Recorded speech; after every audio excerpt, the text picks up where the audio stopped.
Magandang araw po, welcome po sa aking channel, Love9 TV.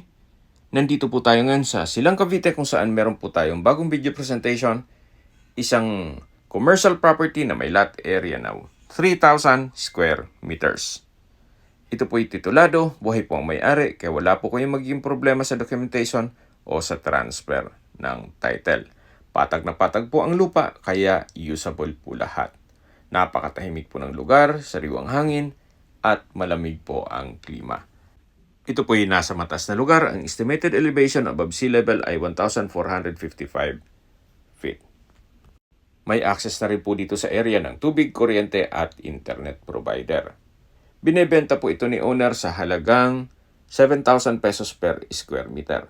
Mapapanood nyo po ang full video sa aking YouTube channel, Love9 TV Official. Maraming salamat po.